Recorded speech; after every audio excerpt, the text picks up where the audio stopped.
Alors, d'où êtes-vous? D'ici et d'ailleurs. Ah ouais, hein? Vous êtes un fou, sordide. À voir comment vous avez torturé ce jeune homme. Je sais que vous y avez pris plaisir. Sauf que je comprends pas pourquoi vous l'avez fait. Vous saviez que vous vous feriez prendre. Pourquoi vous l'avez fait? Parce que... Combien en avez-vous tué d'autres? C'est dur à dire. Vous savez, dans le grand état du Nouveau-Mexique, la peine de mort n'a pas été abolie encore. À votre place, ça m'inquiéterait. Ah, vraiment? Bienvenue au podcast Premier Visionnement. I'm gonna sit here. You're gonna drive. Aujourd'hui, on parle de la franchise The Hitcher. What do you want? Say one time. Bien entendu, avant de commencer à écouter le podcast, je vous suggère fortement d'écouter le film car on va spoiler le film complètement. I don't even know if I can say that. Sure you can. Repeat after me. I One, Why? two. Bonne écoute. I don't want to die! Bienvenue au Texas de l'Ouest, peut-être même au Nouveau-Mexique. Aujourd'hui, on parle des deux films L'Autostoppeur, dans sa version 1986 réalisée par Robert Harmon et en 2007 réalisée par Dave Meyers, avec Thomas C. Howell, Jennifer Jason Leigh, Jeffrey Damon et Rutger Hauer. Dans la version 2007, Sophia Bush, Zachary Knighton, Neil McDonough et Sean Bean. Je suis Mathieu et mon frère vient de Mars. Et dans le fond, même tout en autour de moi, là, on vient tous de Mars. Là, hein. En tout cas, fait que, pas de ça qu'on vient parler aujourd'hui, mais je voulais que vous le sachiez.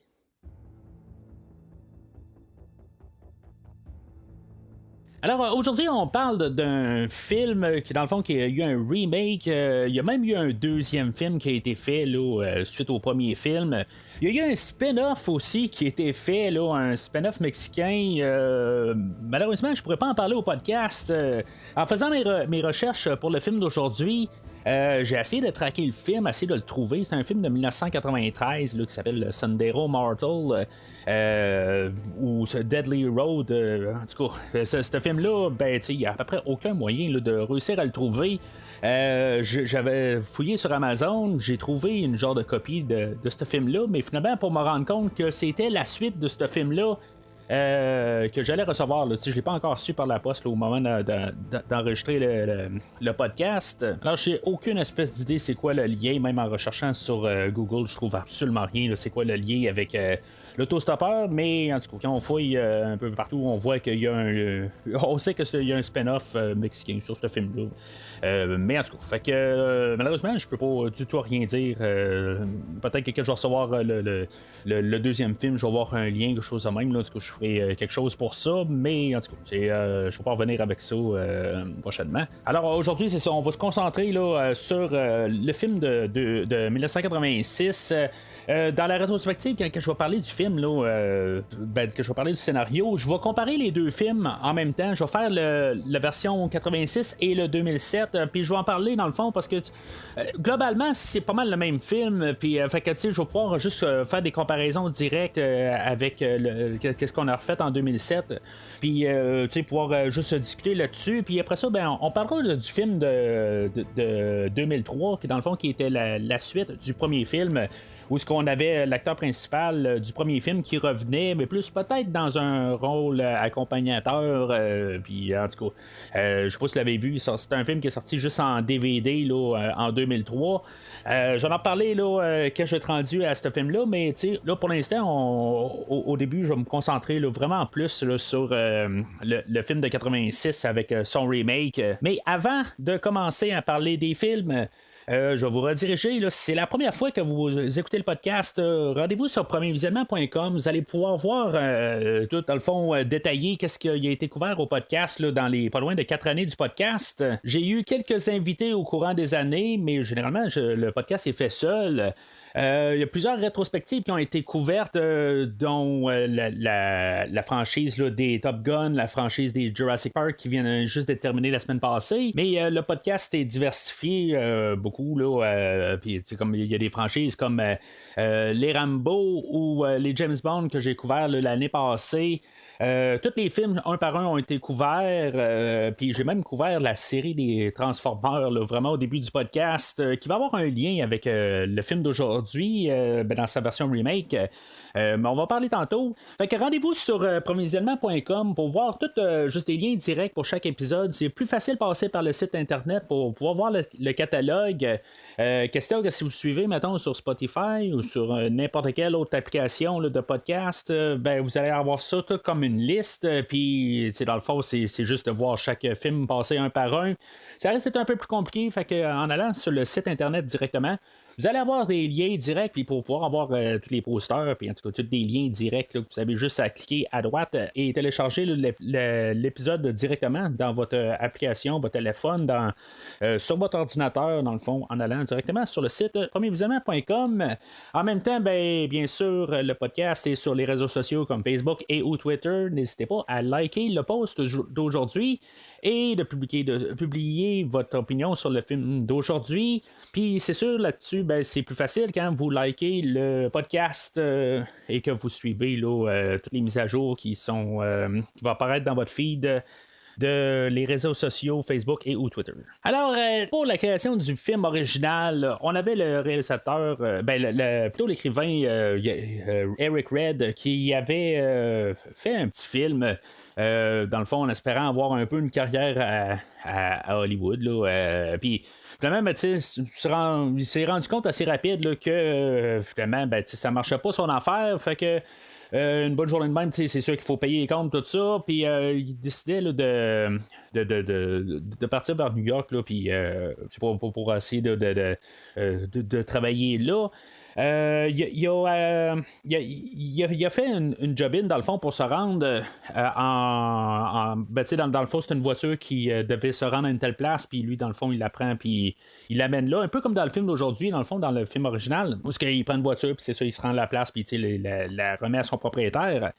Puis, tu sais, en roulant dans le chemin, dans le fond, il entend la chanson à la radio Riders on the Storm de The Doors. Puis, dans le fond, ça l'inspire tranquillement. Tu sais, le cerveau fonctionne, tu sais, en train de rouler. Fait que, tu sais, il commence à avoir pas mal tout le concept du film. Il est devenu taxi à New York. Puis, tu sais, dans le fond, il y a eu le temps, là, il y avait eu quelque chose comme 7 mois, là, en faisant du taxi à New York. Pour pas mal peaufiner son idée, dans le fond, puis son script pour faire le film de l'autostoppeur ou de Hitcher en anglais.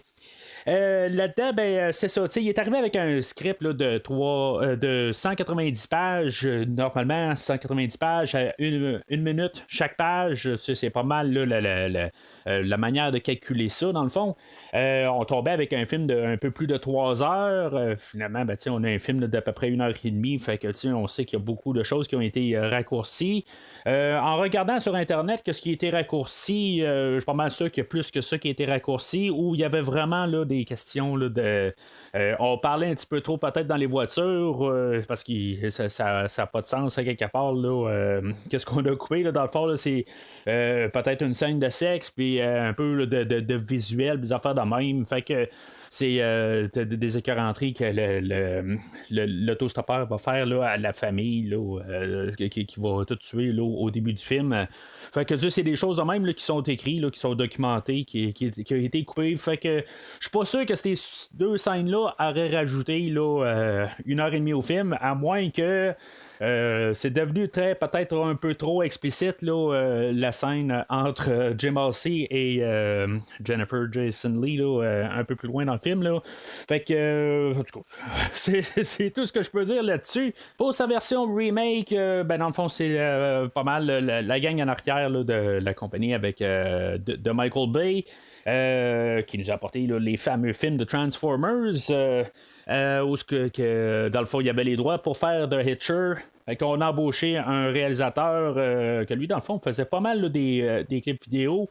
En tout cas, je regardais un making of là, sur le DVD là, du Hitcher 2007 parce qu'il n'y a pas de commentaire audio, fait que je voulais comme un peu savoir comment on l'a créé ce film-là, quand dans le fond c'est devenu là, dans toute la gang de remakes qu'on a eu là, dans à peu près de ces 5 ans-là, là, entre 2005 puis 2010, où on a eu quand même beaucoup trop même de remakes à cette époque-là, à la sauce du moment. Puis, tu sais, dans le fond, ça paraît, honnêtement, là, la manière que même le réalisateur embarque, il dit je suis rentré dans une salle, j'ai parlé un petit peu avec Michael Bay, puis je dis il y avait telles affaires que j'aimais pas sur le film original, puis je l'ai changé ça, puis tu sais, ils l'ont regardé, puis on dit c'est beau, tu sais, va faire le film, c'est tout. C'est pas mal, tu sais, je pense qu'il y a de l'air à mettre ça excitant, mais honnêtement, je trouve que ça fait comme, tu sais, garde, je me mets dans la tête à Michael Bay, ça fait comme genre. OK, bon, on a besoin de quelqu'un, OK, fais n'importe quoi, puis OK, t'as pas aimé ce bout-là, OK, ben c'est beau, je l'ai pas pu de toute façon, je m'en fous carrément. Va faire tes affaires, tout ça, puis on a besoin de Hitcher 2007, puis on a aucune idée de quoi qu'on parle, on a juste cette propriété-là, puis fait juste nous la remettre à l'écran. Moi, c'est mon impression. C'est peut-être pas ça, mais en tout cas, c'est ce qu'on donne un peu là, l'opinion là, dans le making-of qui est collé au DVD là, de 2007. Honnêtement, c'est un peu pour ça aussi que j'aime pas les making-of, que c'est généralement pourquoi que j'écoute pas les petits documentaires sur les films, parce que c'est juste des documentaires de même qui, en bout de ligne, font juste arriver puis disent un petit peu n'importe quoi pour dire qu'il s'est passé des choses, puis c'est la seule information que j'ai vue pertinente, dans le fond, à prendre dans le making-of. Sinon, c'est juste des acteurs qui sont là qui disent qui se sont bien amusés sur le plateau de tournage, puis c'est à peu près ça, dans le fond. Là. Fait que, tu sais, t'as un making-of de 10 minutes, puis, tu sais, il n'y a absolument rien à dire, dans le fond. Là. C'est juste un petit peu comprendre pourquoi ça a été fait, mais, tu sais, c'est juste, là, vraiment, là, on a rajouté là, du gras par-dessus juste pour qu'on ait quelque chose à mettre comme documentaire, mais, tu sais, ça donne absolument rien. Mais là, tu sais, en tout cas, je veux juste pas sonner trop négatif déjà en partant sur le remake, mais, tu sais, c'est vraiment, là, qu'est-ce que j'ai comme impression en voyant juste le film original. Je vais en parler tout le long. Il y a des bons bouts puis tout ça. Je veux pas juste vraiment sonner négatif en partant, mais c'est pas mal l'impression qu'on me donne là, juste question promotion du premier film, du remake.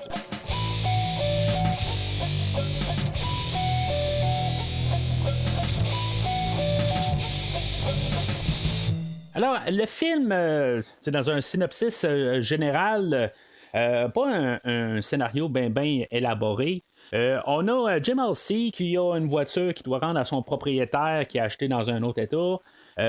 Jim Halsey, voyant un peu la route un peu longue, il commence à s'endormir. Puis finalement, il se dit ben regarde, je vais ramasser quelqu'un sur l'auto sur le pouce, puis on verra à partir de là. Au moins, ça va me redonner un peu ça va me réveiller, je m'endormirai pas, je vais jaser tout ça. Fait que il embarque un autostoppeur qui est sur le bord de la rue, naturellement. Puis finalement, ça tombe que c'est un maniaque qui, dans le fond, qui a juste un désir de tuer. De mettre fin à ses jours, mais dans le fond, il veut juste se faire le plus de carnage possible jusqu'à temps qu'il n'y a comme plus rien de raison de vivre. Fait que il va tenter de tuer Jim Halsey, mais finalement, Halsey va réussir à l'éjecter de la voiture. Fait que pour l'autostoppeur, ça va lui donner comme un peu un genre de je veux pas dire une joie de vivre, mais ça va lui donner comme un peu quelque chose à vivre pour. Puis, dans le fond, ça va être le moment où il va essayer de. Il essaiera pas de tuer Jim Halsey directement en tant que tel. Ça va plus être joué avec pour vraiment le pousser à bout. Jusqu'à temps que finalement Halsey soit à bout, puis que finalement il décide là, de régler là, le compte à l'autostoppeur pour de bon. À travers de ça, il va faire des rencontres, notamment plus avec la serveuse de restaurant, Nash, que dans le fond, qui va l'accompagner à un certain bout, parce que Jim Halsey est poursuivi par la police, pensant que c'est lui le tueur qui est en liberté. Puis, quand l'autostoppeur va s'arranger pour tuer les policiers au travers de tout ça, puis que finalement, ça va retomber tout le temps sur le dos à Jim Halsey, mis à part Nash qui va croire en lui. Fait que c'est pas mal ça un peu le synopsis global. C'est pas grand chose de bien compliqué, mais c'est pas mal l'autostoppeur pour vous. Quand on devient un remake, dans le fond, on enlève le personnage de Nash là-dedans. on transfère, on n'a pas juste Jim Halsey, on devient juste un couple.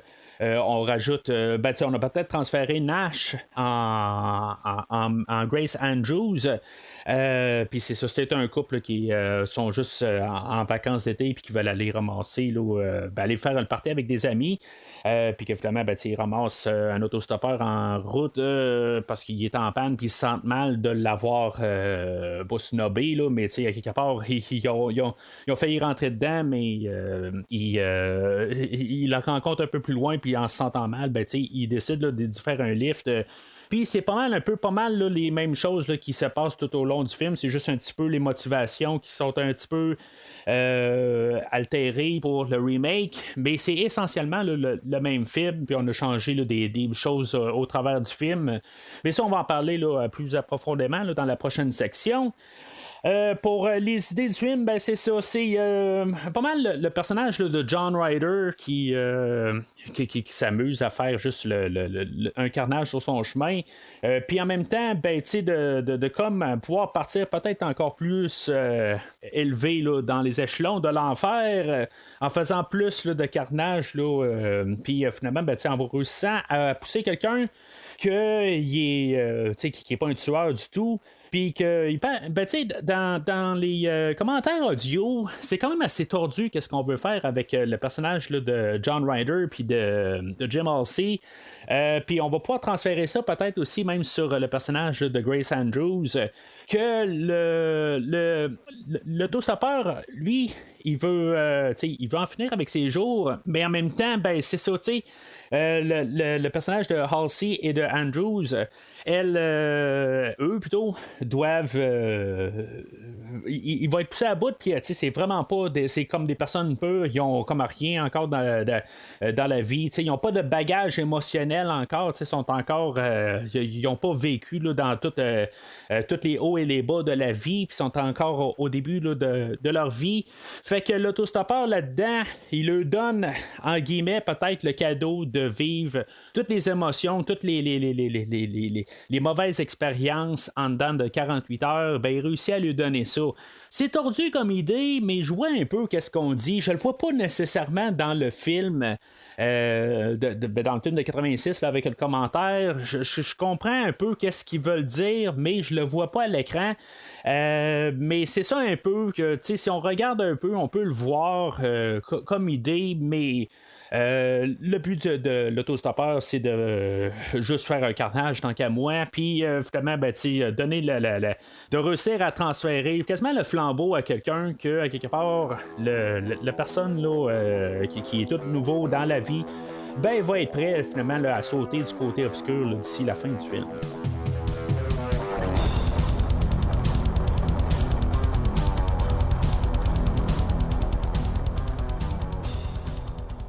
Alors, le film commence pour la version 86. Je vais toujours introduire avec la version 86, puis après ça, je vais sauter à 2007, là, juste pour donner une structure au podcast.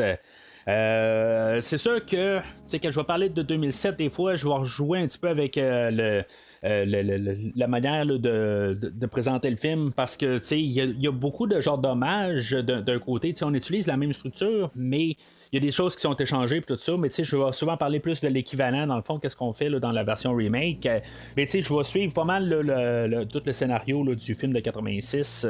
Fait que c'est ça. Le film ouvre avec Jim Halsey qui est dans le fond là, dans le désert là, du Texas de l'Ouest. Il est en train là, de faire de la route. Est en train de s'endormir. Finalement, éventuellement, il va rencontrer l'autostoppeur. Il y avait une petite Volkswagen là, qui l'avait doublé un peu plus tôt. Puis là, il se met à pleuvoir. Fait que il voit quelqu'un en même temps là, sur le bord de la route, puis il décide de l'embarquer là, par courtoisie. Mais c'est quand même mis aussi à l'avant-plan qu'il s'endort au volant. Fait que il a comme pas le choix quelque part là, de trouver une solution, parce que ça marche pas là. Il va pogner le fossé, puis peut-être même mourir là-dedans. Fait que c'est un choix logique rendu là. fait que, tu sais, on a la musique aussi là, en même temps là, de Mark Isham qui fait la trame sonore. C'est quand même curieux pour le temps. C'est une trame sonore qui est plus. Tu sais, dans le temps, on avait plus des trames sonores qui étaient avec des thèmes. Puis, tu sais, c'est quasiment plus avant-gardiste comme trame sonore. Ou ce que c'est plus ambiant comme trame sonore. Je l'ai écouté quand même beaucoup là, dans les derniers jours, la trame sonore, pour m'embarquer dedans. Puis, tu sais, des mélodies, ça n'existe pas vraiment dans cette trame sonore-là. C'est vraiment quelque chose là, qui est devenu comme plus là, dans le temps là, de justement là, de 2007, qui est devenu comme la norme, dans le fond, là, de ne pas avoir de mélodie en faisant là, la trame musicale. Mais, tu sais, on est quelque chose comme 20 ans avant, puis on faisait une trame sonore de même. C'est pas que ça n'existait pas, mais c'était pas le standard non plus. Là. Dans la version mise à jour, si on peut appeler ça de même, on a Steve Jablonsky qui fait la musique dans le film de 2007, puis que lui, c'est lui qui a fait la musique aux Transformers aussi, là, celui-là de Michael Bay, qui est sorti la même année. Je vais juste signaler ça de même, dans le fond, là, fait qu'il faisait peut-être un double travail, dans le fond, travaillant en masse. Mais, tu sais, il y a quelques petites affaires qui ressortent au courant du film, ça sonne vraiment Transformers, dans le fond, là, qu'est-ce qu'il fait comme trame sonore dans Transformers. Mais, tu sais, aussi, comme dans Transformers, on a beaucoup plus de musique de genre de hit ou de musique de 2007, dans le fond, là, de groupes qui font la trame sonore. Ça change complètement le ton, dans le fond. C'est comme ça que le film est introduit. On a je sais pas, un genre de punk rock alternatif là, qui commence le film. Puis on voit le couple qui commence, dans le fond, qui sont prêts là, à partir sur la route.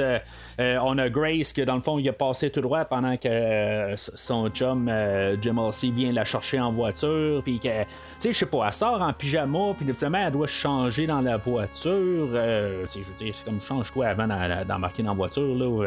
Tu as le droit d'aller pisser avant de sortir, tout ça. Parce que là, tu sais, aussitôt qu'il l'appelle, il dit t'es en retard, tu sais, elle peut dire genre j'arrive dans 30 secondes, à quelque part, je me change puis je sors, mais tu sais, je comprends pourquoi qu'on l'a fait, à quelque part, on veut voir un peu le pot, puis c'est pas mal, tu sais, on va y voir toutes les jambes, toutes pas mal tout le long du film, puis on va voir assez les jambes pas mal tout au complet, là avec... la manière qu'elle est habillée, mais c'est ça, en changeant dans la voiture, on voit un petit peu plus. Je pense que c'était juste un peu là, pour trouver une scène de même, un peu pour rajouter un peu de peau.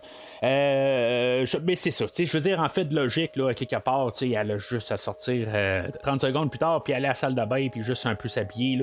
Mais c'est ça, c'est comme notre introduction là, à notre couple là, dans la version 2007. Ça change complètement le ton, par contre, c'est ça que je veux arriver à dire. La musique qui est quand même une partie là, toujours intégrale là, de chaque film là, pour donner le ton. Je trouve que ça va jouer beaucoup là, sur la version 86 de mettre comme la claustrophobie du personnage, où ce qu'on a juste vraiment deux personnages, un contre l'autre tout le long du film.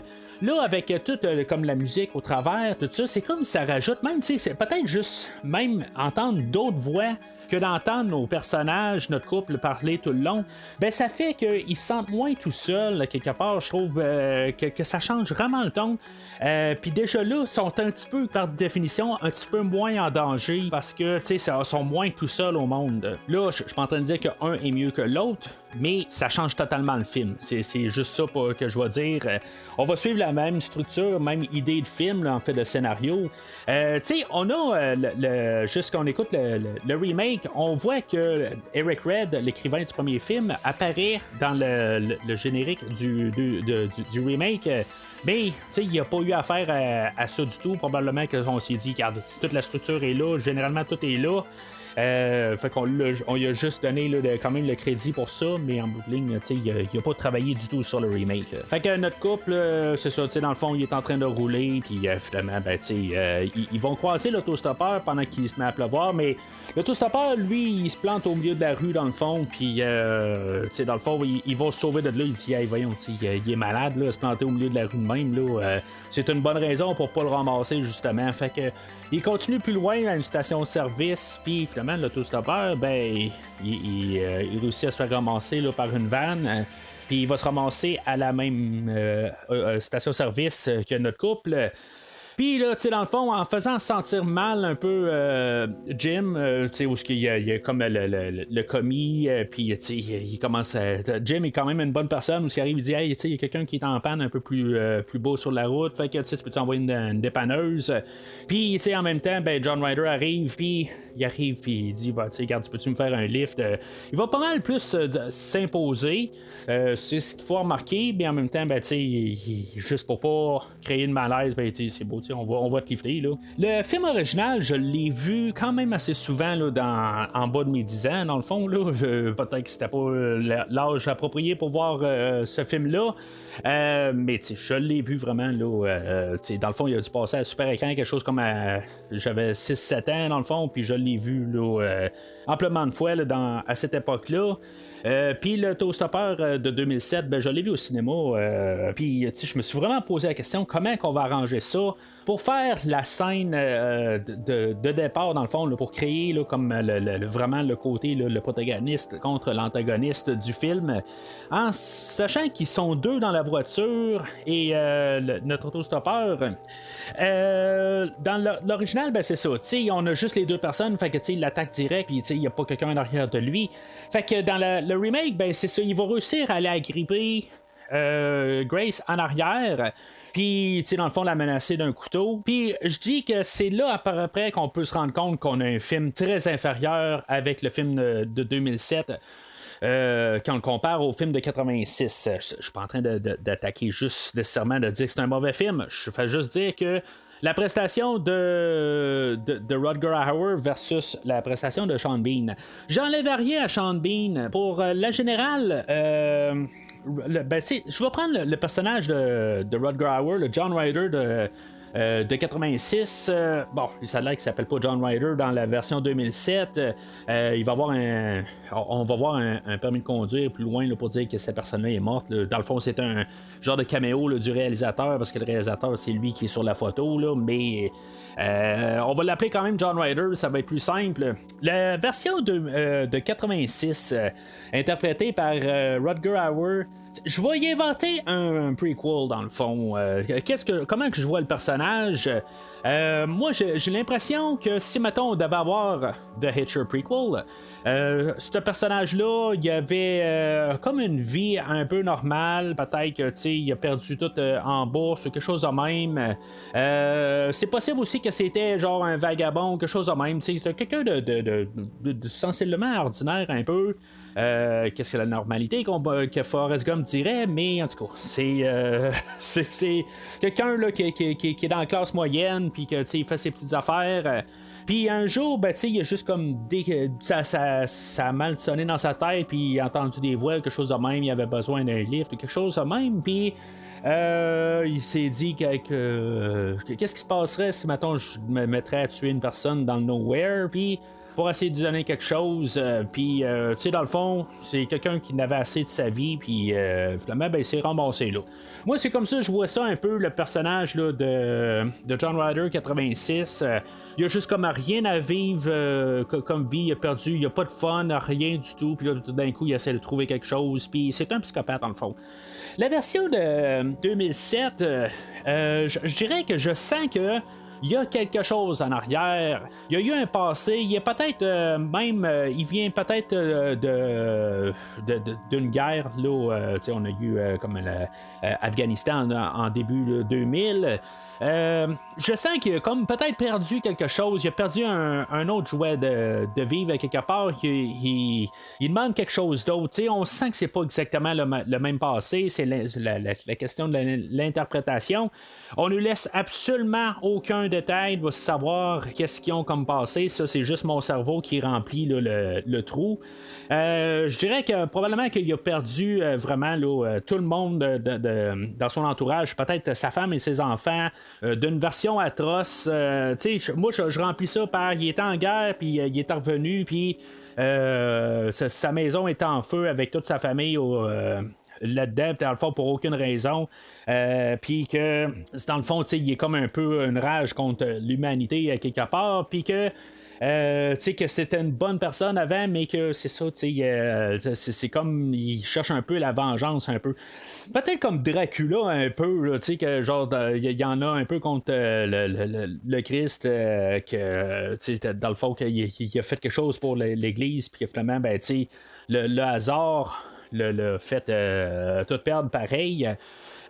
Puis dans le fond, il y a une dette contre le Christ. Fait que c'est un peu le même genre d'idée, un peu que lui il est revenu de guerre, puis que dans le fond, il a tout perdu. Dans le fond, qu'il a fait ça pour son pays, puis pour sa famille, puis que dans le fond, il est revenu, puis il a tout perdu. Fait que ça, c'est juste des interprétations, ça vient de moi tout seul. Il n'y a absolument rien dans les deux films qui suggère un passé aux deux personnages, mais c'est comme ça que je vois ça. Mais là, on a une scène qui compare les deux directement, où on va faire comme un clin d'œil au film original dans la version 2007 et on va dire Jim Halsey va arriver, il va dire qu'est-ce que tu veux que je fasse, là, je suis en train de conduire, puis là tu menaces ma blonde d'un couteau, puis John Ryder va dire ben tu sais, dans le fond, fait juste dire quelque chose comme je veux mourir. Puis ça va être la manière que ça va être apporté là, dans le remake qui va faire que c'est comme on veut juste faire des clins d'œil, on veut dire que c'était écrit dans la version originale, puis là on doit le faire aujourd'hui. Dans la version 86, Ryder arrive, puis c'est comme on le voit un peu délirer. Tout au long, puis que finalement, ben c'est ça, il arrive, puis Jim Halsey dit qu'est-ce que tu fasses, puis là, il répond, ben tu sais, je veux mourir, puis tu sais, il dit je veux mourir. Puis tu sais, c'est apporté différemment, puis c'est comme ça a l'air est plus vraiment spontané. Je sais que Rutger Hauer il a modifié juste un peu la tonalité justement pour dire qu'il veut mourir dans le film original. Puis tu sais, c'est quelque chose qui va vraiment changer un peu le ton aussi encore. Dans l'idée plus dans le remake, ça fait juste comme c'est marqué dans le film original, fait qu'on doit le faire, mais on n'a pas compris pourquoi qu'on voulait le faire là, dans le 86 puis dans le 2007, ben ça sonne juste comme une scène. Bon, ben, on doit faire ça parce que c'était là.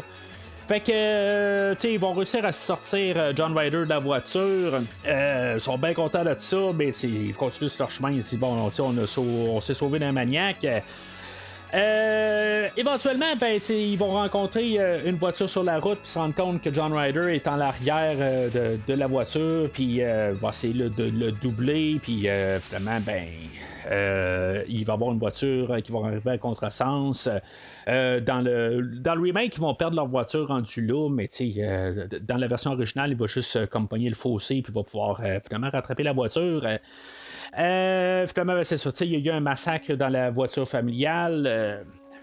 Rutger Hauer, arrivé, dit dans une entrevue un peu plus tard pourquoi que le film de l'autostoppeur, qui était pas un succès dans le fond, le film a été fait pour pas loin de 8 millions, puis a rapporté quelque chose comme 5 millions au box-office, fait que déjà là, c'est pas très très cher, puis il a pas fait d'argent, fait que ça a été quand même un échec originalement, puis le remake a été fait pour sensiblement le même argent de 2007, les mêmes chiffres, là, je veux dire, dans le fond, il a été fait genre pour 10 millions, puis il a rapporté 25 millions, il était plus il a plus réussi dans le fond. Peut-être plus une question là, de réputation quand même là, qui a précédé le film. Ça l'a peut-être aidé là, dans la version 2007. Mais si on regarde ça dans le fond en valeur d'argent, le film de 2007 a coûté moins cher à faire là, que le film original. Mais ce que Rutger Hauer a dit là, dans des entrevues, c'est que des raisons pourquoi que le film n'a pas marché originalement. Puis honnêtement, je suis pas d'accord avec ça. Il dit parce qu'il n'était pas assez visuel comme film original dans le film où il y a des choses qu'on aurait dû voir. On aurait dû voir Jennifer Jason Leigh se faire déchirer en deux, que finalement le film de 2007 va le faire. Toutes des affaires de même, là, je suis pas vraiment d'accord avec ça. Mais là, ça m'apporte à la scène où, dans le fond, on a Jim Halsey qui est en train là, de regarder dans la voiture familiale puis voir le massacre que John Ryder a laissé. Ben, tu sais, est-ce qu'on doit voir nécessairement là, le petit enfant, dans le fond, qui est mort? Tu sais, on le voit pas, on voit les jambes, là. Ben, tu sais, je veux dire, ça laisse supposer quand même là, que c'est pas beau, qu'est-ce qu'on a à voir là. Ça frôle un petit peu. Je veux dire, dans la version originale, on l'a compris très clairement là, qu'est-ce qui s'est passé dans la voiture. L'imagination, elle a fait sa job. Pareil pour Jennifer Jason Leigh un peu plus loin. Puis là, ben c'est ça. Dans cette version-là, ben tu voir juste les pattes de l'enfant, tout ça, je me sens mal à l'aise là-dedans. J'ai pas besoin de ça, mais ça c'est pas. Je suis pas offusqué. C'est juste ça que je veux en venir pareil. Je suis pas comme dégoûté du tout. Là, je veux dire, c'est juste que c'est en 2007. On a vu pas mal plus de ça là, rendu là. Mais c'est ça, tu sais, fait que finalement dans la version 2007, on a le père de famille qui a survécu. Tu sais, dans les deux versions, je me dis, il y a quelqu'un qui passe à côté, ben, il arrive de nulle part, puis il est en train de crier après eux autres. Je sais pas, tu sais, si tu veux vraiment arrêter, tu veux peut-être ralentir un peu. Surtout que tu sais que t'as croisé une autre voiture, que peut-être la personne finalement est morte, surtout dans le remake, que tu sais, il passe par-dessus bord ou ce qui se ramasse vraiment dans le ravin. Sont peut-être morts, tu sais, je veux dire, tu ramasses quelqu'un, un autostoppeur. Parce que tu sais, t'as une bonne foi, mais là d'un coup tu vois une voiture passer dans le ravin, puis tu te dis bon, il y avait juste à pas le doubler, tu sais. Je sais pas, ça marche pas tout à fait. Finalement, ben c'est ça, tu sais, la bonne volonté là, de Jim et de Grace de vouloir sauver le père de famille puis essayer de l'amener à quelqu'un, ben ils vont embarquer dans la voiture. Là, ils sont rendus sans voiture, fait que ça tombe bien, fait qu'ils vont prendre la voiture familiale puis essayer là, de l'amener à un restaurant, puis que finalement ben ils vont se rendre sur place. John Ryder est là, mais ça n'a pas vraiment d'incidence là, dans le remake. Tandis que dans la version originale, ben, Jim Halsey va continuer son chemin. Il va se ramasser à une station-service. Il va se faire un petit peu. Il va avoir un petit peu là, de côté là, répétitif sur le côté que John Ryder va harceler. Jim Halsey, il va arriver une station-service, comme j'ai dit, puis John Ryder va partir de là. T'sais, il va y laisser ses clés, il va pas essayer de le tuer du tout. Ils vont juste faire un face-à-face, il laisse ses clés. C'est comme un moment pour dire je viens pas te tuer, je viens juste t'écœurer, là, dans le fond, là, pour le restant de mes jours ou de tes jours. Il va partir de là, il va partir dans un pick-up, puis finalement, ben, il va tuer le gars du pick-up, puis finalement, ben, il va essayer là, ben, il va juste venir narguer Jim Halsey. Parce que, dans le fond, il aurait pu continuer à le pousser en pick-up, mais il fait juste le narguer, puis il dit, dans le fond, là, je viens juste te harceler, puis dans le fond, là, faire ta vie un cauchemar. Puis là, c'est juste le début, dans le fond, je viens juste te rentrer dedans, te brasser un peu à la cage, mais le pire est à venir. Puis c'est ça, fait que il va se rendre à une station-service. Puis l'autostoppeur, je vais peut-être dire Rutger Hauer puis Sean Bean, ça va peut-être être plus simple dans le fond là, pour différencier les deux. Rutger Hauer va sortir avec son pick-up et puis faire sauter là, la station-service. Ça me fait penser un peu à Christine. Dans le fond, c'était un peu plus spectaculaire là, dans Christine, où vraiment on avait Christine en feu, puis la station-service qui explose. C'est vraiment le bout iconique du film. Fait un petit peu à plus petite échelle, dans le fond, où ce que juste on a les roues de la voiture qui sont pas en feu. C'est peut-être juste ça un peu, là. Mais ce sera pas la seule affaire, là. On arrive à quelque chose d'autre aussi. Je pense qu'on a fait à petite échelle, puis vraiment plus petite échelle. Puis c'est ça, tu sais, je vais en parler dans 5 minutes. Alors, ça amène Jim Halsey à un petit restaurant, qui est dans le fond l'équivalent là, de la version 2007 que je parlais. Où est-ce qu'on va appeler la police? Dans le fond, c'est là où on a l'introduction là, dans la version 86 du personnage de Nash, joué par Jennifer Jason Leigh. Ça fait comme un peu ragrandir un peu l'univers, mais on a vraiment comme les deux personnages dans le fond, puis que depuis le début du film, on est rendu genre à 40 minutes du film, là, peut-être, où on voit juste Jim Halsey puis Rutger Hauer. Puis, là, c'est comme il y a quelqu'un qui se rajoute là, dans cet univers-là. Elle va embarquer un peu dans son histoire ou pas. Dans le fond, elle est avant l'ouverture du restaurant. Mais tu sais, c'est comme on dirait qu'il n'y a personne d'autre là, dans l'univers à part là, ces trois personnages-là. À chaque fois qu'on croise quelqu'un, dans le fond, c'est juste pour se faire tuer ou tu sais. C'est juste vraiment, il est passant, il n'y a pas affaire à station-service, à rien du tout. Je sais pas si c'est réel à cet aspect-là, mais ça rajoute vraiment au côté claustrophobe là, du film de 86. Puis honnêtement, j'aime ça vraiment, ce ton-là. Dans le remake où ce qu'on est rendu, on se ramasse au restaurant, puis il y a plein de monde dans le restaurant, puis dans le fond, on essaie de sauver là, le père de famille, puis finalement, il va mourir. La police arrive en même temps, puis dans le fond, juste parce qu'il est avec le père, puis il essaie quand même de le sauver, la police, ils cherchent un meurtrier, puis puisque ils sont là, c'est eux autres qu'on va blâmer. C'est un peu ça qui se passe là, dans le film de 86. Il pose pas de questions. On sait que Rutger Hauer est dans le restaurant parce que Jim Halsey est en train de manger ses frites, puis accidentellement, il ramasse un doigt. Là, tu sais, dans le fond, qu'est-ce qui se passe avec le personnage de Nash rendu là? Tu sais, on aurait pu avoir un genre de spoiler, quelque part, avec pas un spoiler, mais un genre de revirement de situation. Où ce qu'elle était quelque part, tu sais, genre c'est son père ou quelque chose de même. Là. Tu sais, on pourrait peut-être se poser des questions parce que là, il est dans le restaurant, il a mis un doigt coupé dans l'assiette à Jim Halsey, puis s'en est pas rendu compte, puis elle-même, elle s'en est pas rendu compte quand il a donné l'assiette. Mais il reste sur place pareil, fait que, tu sais, il aurait pu la tuer, il aurait pu faire n'importe quoi. Quelque part, il est juste sorti par la porte arrière, puis ni vu ni connu. Mais dans le remake, il est sur place, mais il fait rien. Dans les deux versions, dans le fond, il fallait que nos personnages se fassent arrêter, puis la police, elle va rien savoir, eux autres, dans leur tête, c'est eux autres les coupables, puis ils vérifient même pas alentour, là. C'est comme, il y a dans la voiture, puis tu sais, garde, c'est toi, puis peu importe ce que tu dis, puis on s'en va. Puis c'est ça, dans le fond, on se ramasse au commissariat de police, ils se font interroger. Puis c'est là que je dis que dans le fond, on a encore été inspiré là, d'un autre film là, de cette époque-là. 2 ans avant, on avait Terminator où ce que lui rentrait dans le commissariat de police, puis que finalement il faisait un gros carnage. Mais là c'est ça, tu sais, on a la version petit budget. Fait que tout le commissariat de police va se faire tuer. Dans le fond, c'est 3-4 personnes, mais ils se font tous tuer, mais on voit absolument rien là, de comment que ça s'est produit. Je suis un ami de Sarah Connor. On m'a dit qu'elle était ici. Je peux la voir? Non. Elle est en train de faire une déposition. Je reviendrai.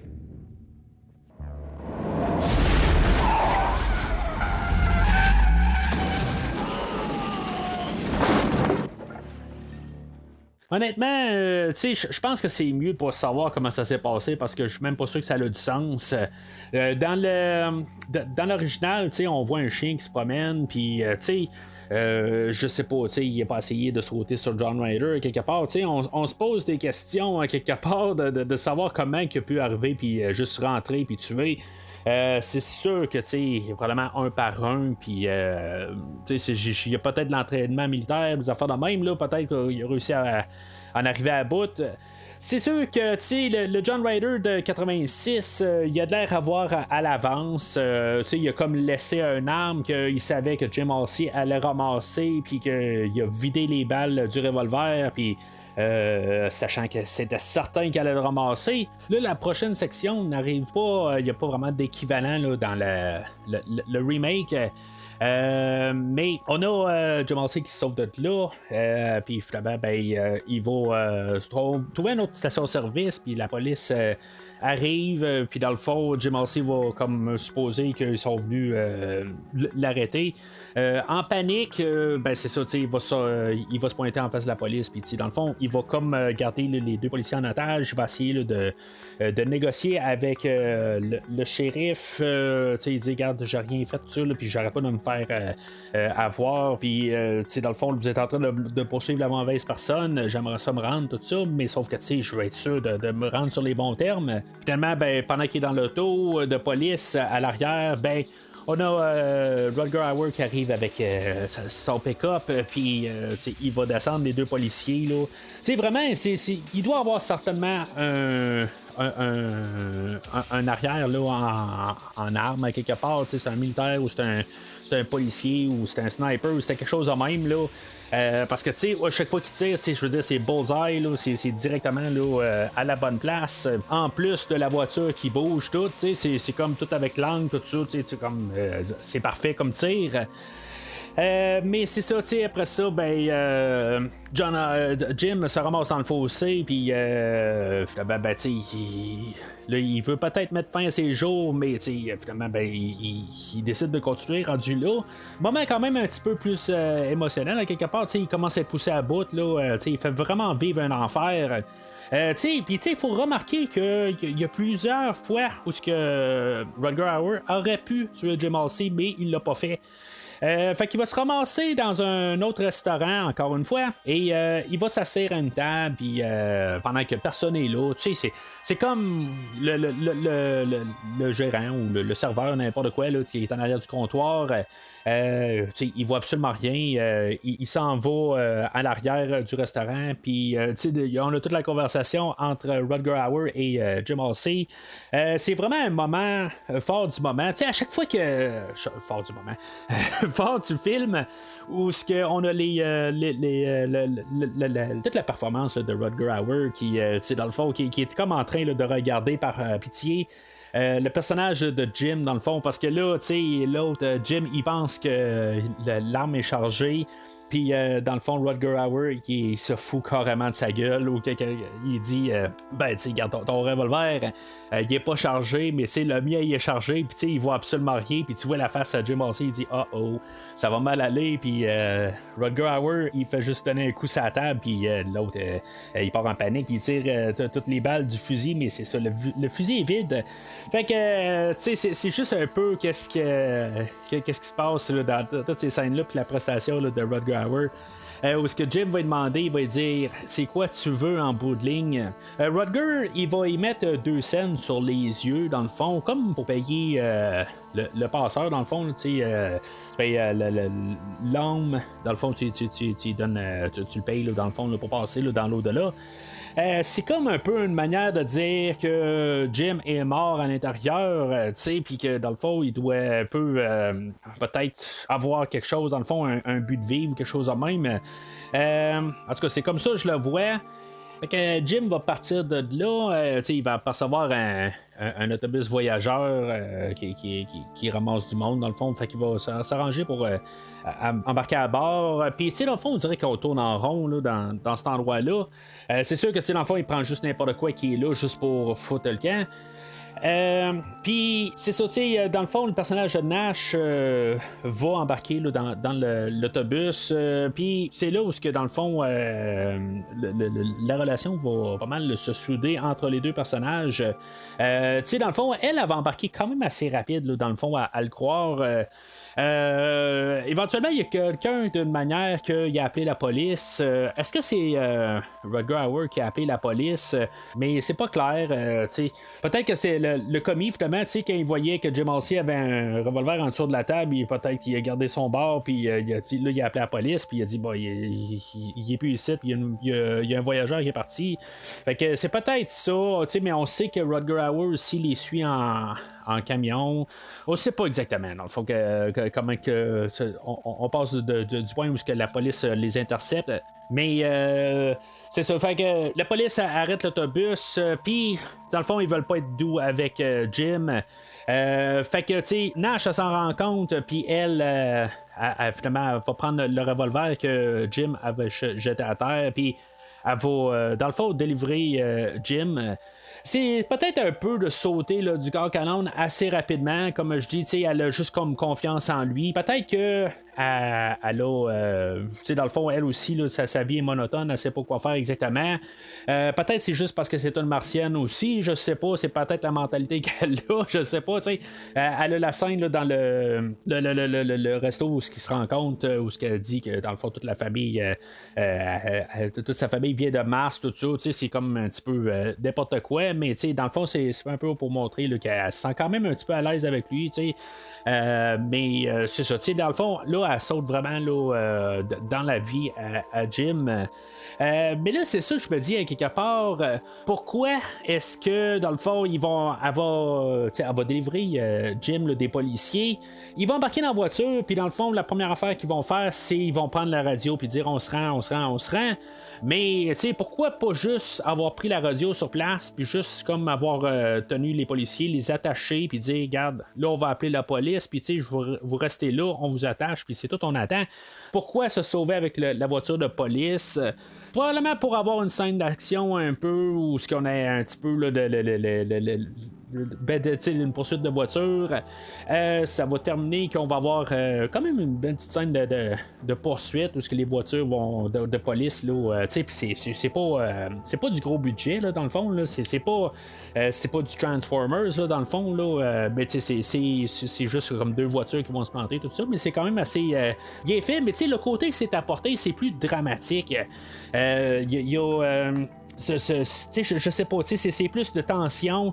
Tu sens qu'ils sont en danger, puis c'est ça un peu que j'aime quand même, parce que il y a toujours le sentiment d'insécurité. Là, on va revirer à la version 2007, où ce qu'on va se ramasser un peu là, dans les mêmes situations. Éventuellement, on va retourner où ce qu'on était rendu avec la sortie là, du poste de police. Ils vont sortir de là. John Ryder va lui montrer qu'il est toujours en train de les observer. Il va le foutre son pick-up là, en pleine figure, où ils vont se préballer sur le bord d'une falaise, puis la voiture va lui tomber en pleine face. Si ça aurait terminé par la mort d'un des deux personnages, ça aurait terminé par la mort des deux personnages, mais ça va les forcer à sauver rapidement de l'endroit. Où est-ce qu'ils vont arriver dans un genre de petit campeur, puis la police va arriver, puis finalement, on va avoir un peu la même scène là, qu'on a eu avec Nash, où ce que Jim va se faire arrêter. Il va essayer là, d'approcher les policiers, mais Grace elle va arriver en arrière, puis finalement, juste en essayant d'embarquer dans la voiture avec le policier, mais Ryder n'est pas loin, où ce qu'il va tuer le policier, puis finalement ça va les forcer à se sauver. Ça a peut-être un petit peu plus de sens là, dans le remake, dans le fond, là, de se sauver, parce que dans le fond, le policier qui était avec le policier qui s'est fait tuer, il pense qu'il a tué son collègue, fait que là, pour l'instant il est pas en mode je veux parler, il est en mode je veux attraper la personne qui a tué mon collègue, peu importe qu'est-ce que je fais, qu'est-ce qui se passe là. Mais là, la poursuite de police, je trouve qu'elle se passe. J'aime vraiment pas ce genre de montage-là dans la version 2007. Où ce que là, ça devient cool tout d'un coup. Là, on ramasse les voitures. Là, John Ryder arrive en genre de héros. Puis là, c'est tellement cool. Là, tout ça. Ça, c'est comme le genre d'affaire. Là, tu viens de détruire tout carrément. Là, qu'est-ce que tu veux faire là, avec ton film? Montrer la menace. Là, il n'y a pas de menace du tout. C'est juste que là, il arrive. Puis, dans le fond, il va détruire tout ce qui est police alentour là, de notre couple. Je déteste carrément ce montage-là. En plus, ça, c'est l'idée, je l'aime pas. Le montage, je l'aime pas. Puis en plus, on voit vraiment là, l'effet, là, l'écran vert là, qui est en arrière là, de Sean Bean.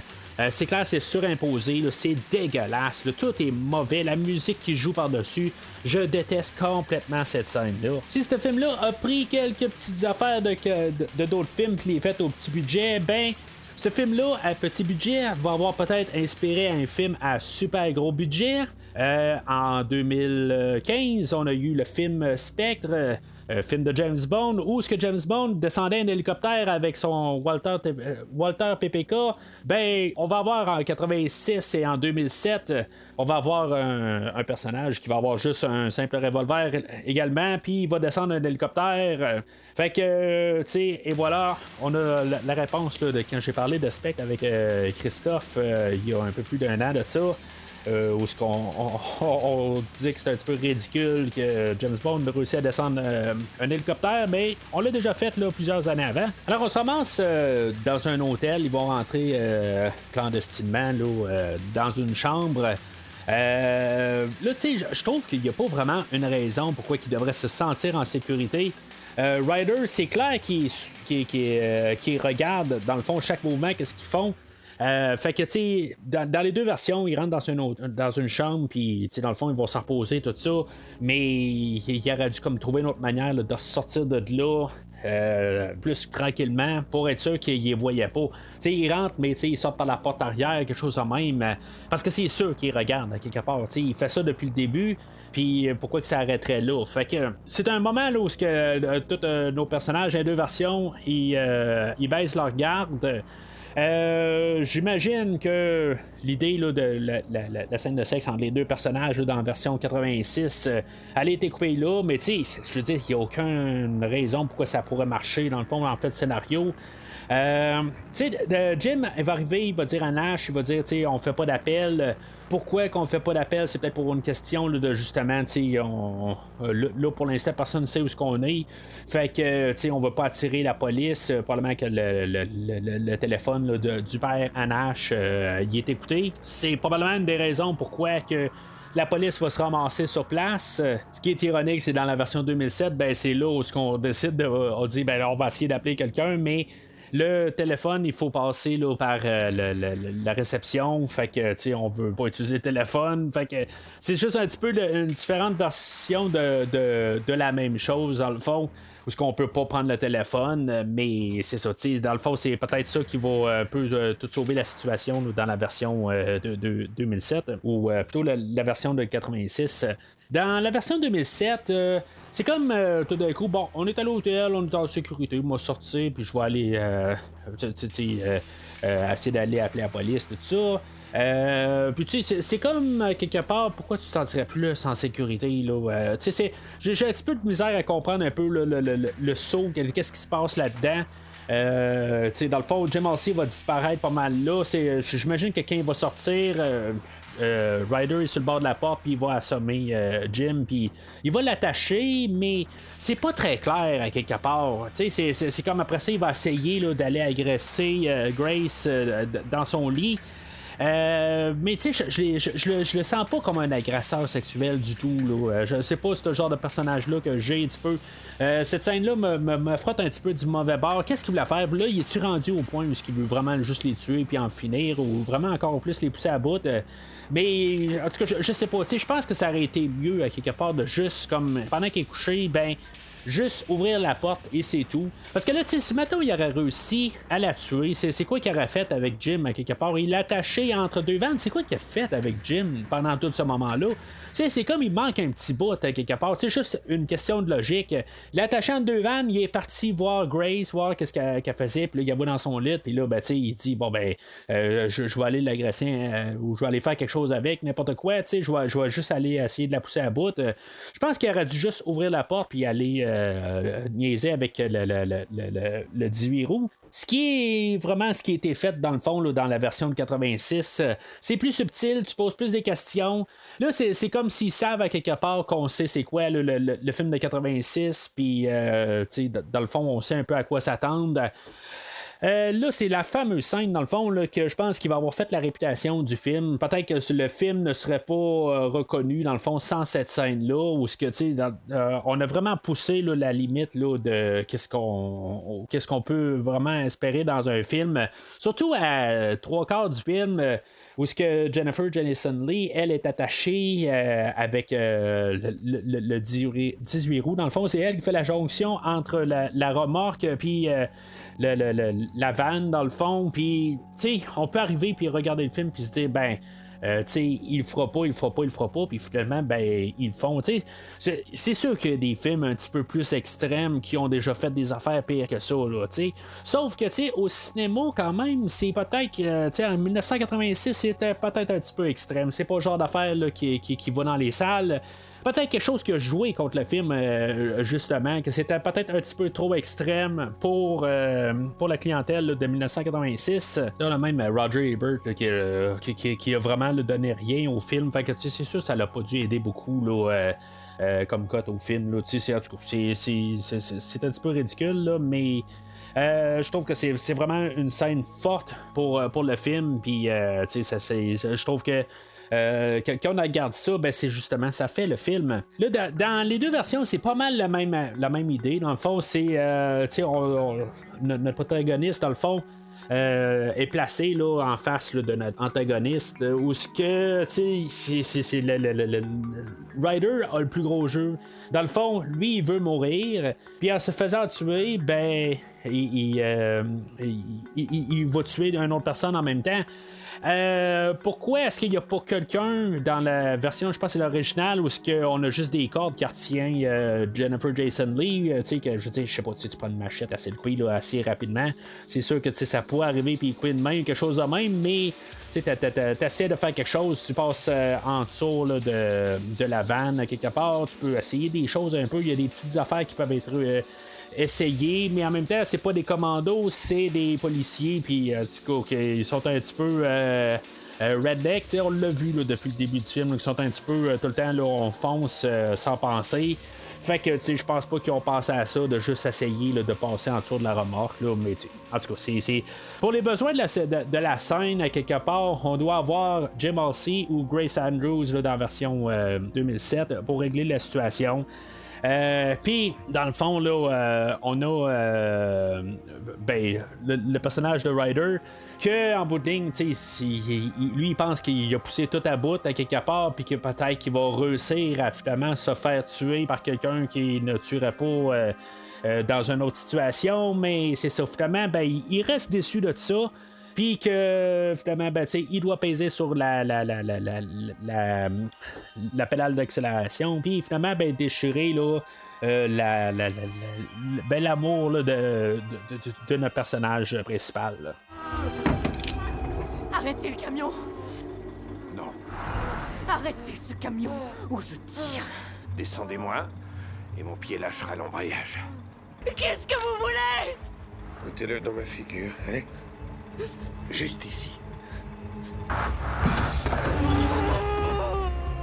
S'il vous plaît. S'il vous plaît. S'il vous plaît. Arrêtez, s'il vous plaît. C'est du vrai gaspillage.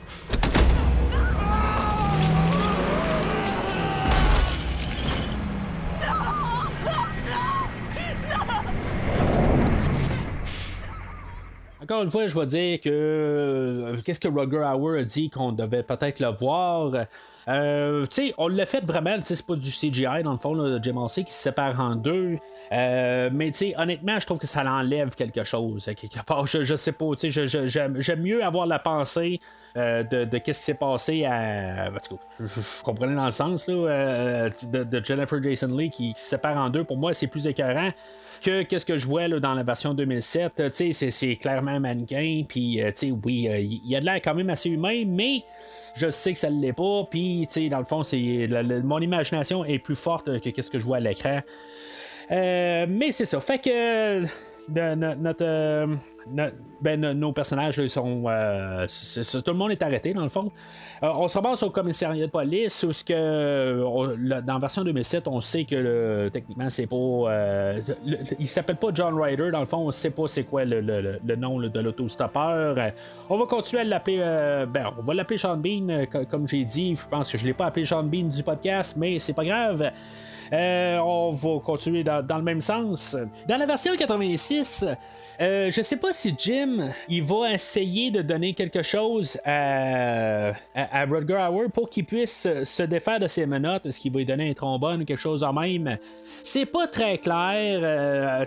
Ça peut être interprété dans toutes les manières. Dans le fond, qu'est-ce qui se passe dans le fond là, pour la finale du film? Est-ce que il va être embarqué là, dans l'autobus de prisonniers puis que finalement il va réussir pour une raison quelconque qu'on n'y a pas attaché assez bien les menottes ou quelque chose, il a réussi à se déprendre. C'est pas très clair, quelque part, c'est peut-être surnaturel ou n'importe quoi. On ne sait pas tout à fait. Je vais y aller avec l'idée qu'il a donné quelque chose, dans le fond, quand il est rentré dans la salle, dans le fond, là, pour d'interrogatoire, où ce que, dans le fond, il va prendre les mains, puis je pense qu'il va y donner quelque chose pour qu'il se libère, puis finalement, là, décider là, qu'ils vont régler leur compte face à face. Dans le remake, ça va être John Ryder qui va réussir à se déprendre, dans le fond. Il va réussir à sortir, il va se déchirer un bout de la main, dans le fond, pour se sortir la main là, de les menottes, puis finalement prendre le dessus là, sur le policier qui l'observe, puis dans le fond, il va faire le massacre là, dans l'autobus. Là, il y a le shérif là-dedans que, dans le fond, dans la version originale, où ce qu'il va, il va escorter Jim, puis Jim, dans le fond, il va prendre le revolver là, du shérif, puis il va prendre sa voiture, puis il va aller rattraper là, l'autobus. Si maintenant il aurait changé d'avis à mi-chemin, dans le fond, John Ryder serait en liberté, mais dans le fond, s'il a laissé là, la manière de se sauver, il a comme pas le choix de terminer ça. Il peut pas le laisser s'évader puis qu'il laisse continuer son carnage. Fait que c'était comme écrit à quelque part que si, en allant avec cette idée-là, qui l'a aidé à s'évader, il n'a pas le choix là, d'aller l'éliminer. Là. C'est comme ça va se terminer. Mais il aurait pu le laisser rentrer en prison. C'est comme un choix qui a été fait à ce moment-là que Jim allait terminer, là, qui allait tuer John Ryder. Ça s'est décidé dans le fond dans la vanne, la scène précédente, mais c'est ça, c'est un peu à retardement quelque part. C'est juste qu'il l'a pas fait devant la police. C'est à peu près ça. C'est apporté un peu plus direct dans la version 2007 où ce que on a les deux personnages là, qui sont dans la voiture, le shérif et Grace, puis finalement, Ryder il réussit à se déprendre, puis finalement l'autobus ça se plante, puis finalement, la voiture du shérif, il doit. Elle fait un accident, fait qu'ils sont tous coincés à l'intérieur, puis Grace elle décide, là c'est assez, à quelque part, là moi je vais terminer ça. Elle va prendre une carabine, là, dans le fond, pour aller essayer là, de descendre Ryder, mais finalement, Ryder va prendre le dessus quand même sur elle, puis Ryder va sortir de l'autobus, puis il va tuer le shérif, puis finalement, je pense qu'il sait qu'il va mourir à cette étape-là, mais en même temps, il essaie comme de se sauver, mais sans se sauver. Il aurait pu essayer là, de provoquer Grace pour essayer là, de se faire tuer, mais il choisit d'y tourner le dos puis de continuer sur son chemin. Mais elle va décider que c'est assez. Elle va le tirer dans le dos. Finalement, elle va l'abattre en pleine figure. Elle va tirer en pleine face.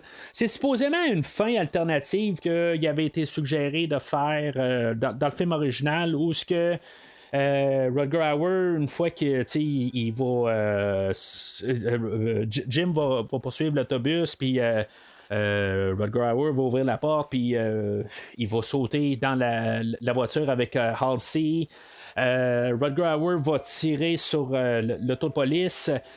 Dans le fond, encore une fois, je fais mention que Rutger Hauer, il veut pas tuer Jim, il veut juste y faire peur à quelque part, il veut qu'il tue. C'est comme il aurait pu rentrer juste à côté de la voiture, puis juste courir à côté, puis tirer Jim, mais il le fait pas à quelque part, il fait juste comme le menacer à tirer un peu partout sur la voiture, il casse il tire sur les lumières, des affaires de même. Rien qui va le tuer dans le fond. Fait que Jim réussit à partir de la voiture, puis à frapper Ryder tombe à terre, puis supposément qu'il aurait fait comme genre sauter la tête, quelque chose de même, mais il voulait éviter un classement X, puis ils ont décidé de le faire revivre à quelque part, puis qu'il s'en tourne de bord, puis il va le tirer.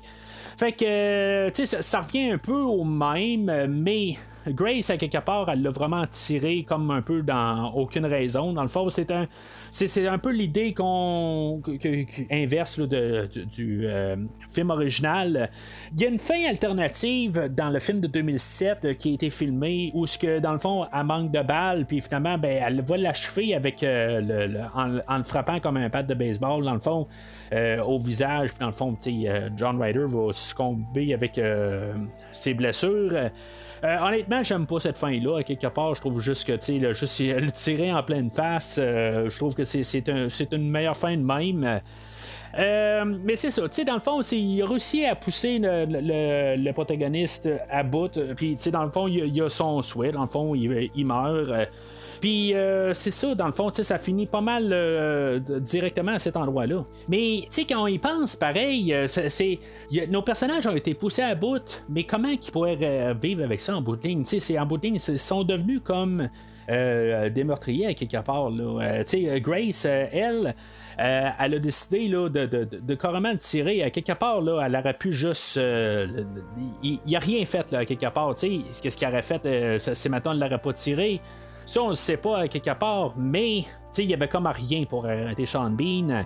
Fait qu'elle a choisi ça, mais c'est quand même un choix qu'elle a pris. Elle aurait pu juste arriver puis juste l'assommer ou quelque chose de même, il donner un coup pour avoir d'autres polices, mais on vient quand même de démontrer là, qu'il n'y a rien qui va arrêter John Ryder. Dans la version originale, ben, c'est ça en bout de ligne. Il a réussi, Rutger Hauer, il a poussé Jim à bout. Puis, quand il est à côté de lui, c'est comme s'il va y flatter les cheveux.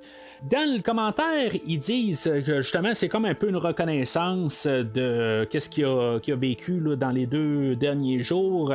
Comme la merci de tout le traumatisme qu'il a vécu, dans le fond, que il va pouvoir en ressortir une meilleure personne, là, en guillemets, c'est un petit peu tordu comme j'ai dit au début du podcast, mais dans le fond il va avoir vécu des expériences que tu peux prendre toute une vie à vivre, puis là lui l'a vécu en dedans là, de 2 jours, puis là même dans le commentaire ils disent que probablement que s'il y avait le choix de revenir en arrière puis choisir de prendre John Ryder, oui ou non, puis il referait le même chemin. Je sais pas. À quelque part, là, c'est vraiment quelque chose d'assez tordu comme chose. Ça l'a poussé Jim Halsey à un extrême. Puis que dans le fond, même il a repensé à quelque part, il a dit bon ben je vais le tuer, mais il était aux mains de la police. Puis dans le fond, il allait être jugé tout. Puis s'il a donné une manière là, de s'évader, ben il a vraiment été tout brainwashé dans le fond. Puis c'est le Rutger Hauer, c'est ça qu'il voulait à quelque part. Puis que tu regardes ça dans le fond. C'est le film finit mal rendu là, c'est ça, tu regardes la ligne de fin, puis tu dis Rutger Hauer a gagné.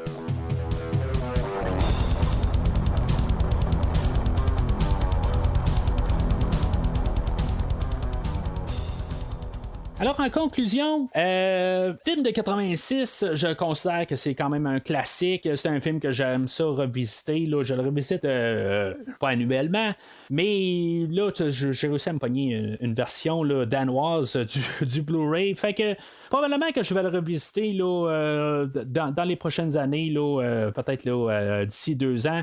C'est sûr qu'il va repasser dans mon lecteur. Puis, je suis content là, d'avoir réussi à mettre les mains là, sur un Blu-ray. Mais c'est ça, c'est une version danoise du Blu-ray. Il n'y en a pas là, de version américaine, mais ce qui est le fun là-dedans, c'est qu'il y a même là, des suppléments. C'est ça que je voulais avoir aussi. Je voulais avoir des commentaires. Ça me tentait. C'est pas juste pour le podcast. Pour savoir personnel, je voulais en savoir plus sur ce film-là. Que je connaissais pas vraiment beaucoup là. C'est sûr, je peux aller sur Wiki, je peux aller sur plein d'affaires tout ça, mais c'est un film que je trouve quand même avec la performance là, de Rutger Hauer.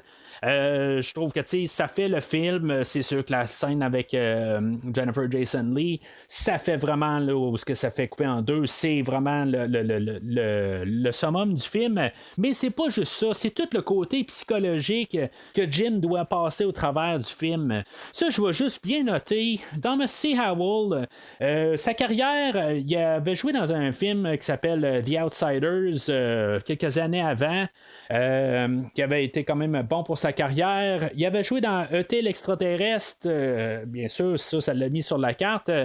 Mais c'est ça, ce film-là, avec le succès qu'il n'a pas eu, dans le fond, c'est sûr que ça il a terni un peu sa carrière, mais il s'en est très bien sorti là, avec sa carrière. Dans le fond, là, il y a au-dessus de 200 crédits là, sur IMDb. Fait qu'il travaille encore aujourd'hui. Mais je vais finir avec ça. C'est pas un bon acteur. Honnêtement, là, il y a de la misère un peu à garder peut-être tout l'intérêt sur l'écran, sauf que sa manière d'agir joue en sa faveur. C'est juste que ça rajoute un peu de tout dans la psychologie de qu'est-ce qui se passe, c'est qu'il y a de l'air tellement perdu que tu la regardes à l'écran puis tu te dis, ben, il n'y a pas d'autre manière de te sentir que ça. Mais, tu sais, comme acteur, là, honnêtement, là, je trouve qu'il est. Je veux pas dire zéro, là, je suis pas si cruel que ça, mais, tu sais, c'est pas le meilleur des acteurs qu'il y a. Il a juste été chanceux, dans le fond, là, quasiment d'avoir ce rôle-là. Puis, tu sais, avec qu'est-ce qu'il y a eu comme bagage, ben c'est sûr que ça l'a aidé beaucoup à voir le film d'aujourd'hui. Chose dans le remake, dans le fond. Oui, Sean Bean, j'ai aucun problème avec lui. C'est un bon successeur à Rutger Hauer. Pour qu'est-ce qu'il y a à être comme acteur, je veux dire, le personnage passe très bien avec Sean Bean. J'ai vraiment aucun problème. Je vais les placer quasiment au même pied d'égalité. C'est sûr que Rutger Hauer, c'est lui qui a comme, en guillemets, créé le personnage vraiment supérieur d'un côté à cause de ça, mais très bon choix là, du côté là, de Sean Bean. Comme choix B, c'est parfait. Je veux dire, j'aime Sean Bean.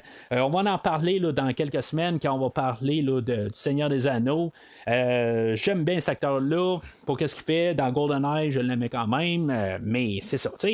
Le problème vient dans le remake, c'est que c'était trop scripté. On a suivi le script, mais les choix, le cœur était pas là à quelque part. C'était pas un film qui avait besoin d'un remake.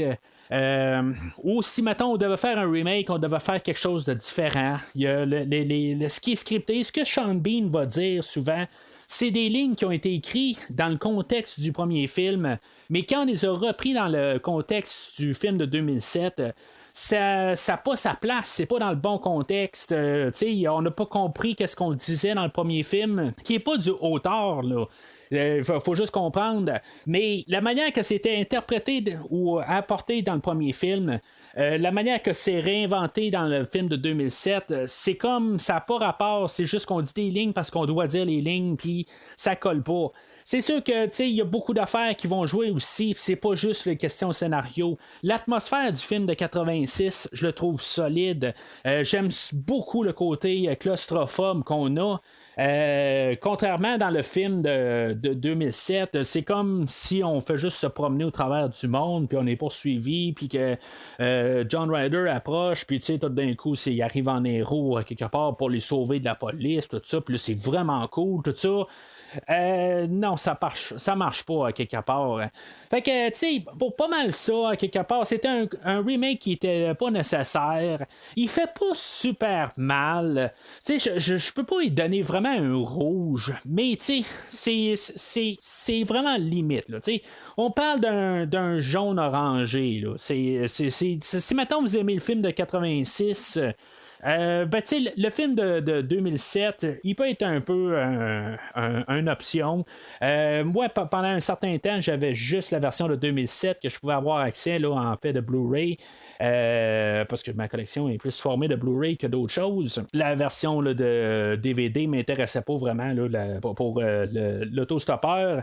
Si ça allait être juste ça, que pour avoir tous les suppléments que c'était ça, ben, je me suis dit, c'est beau, je vais céder, puis je vais m'acheter le Blu-ray, le DVD pour regarder un peu les bonus, tout ça.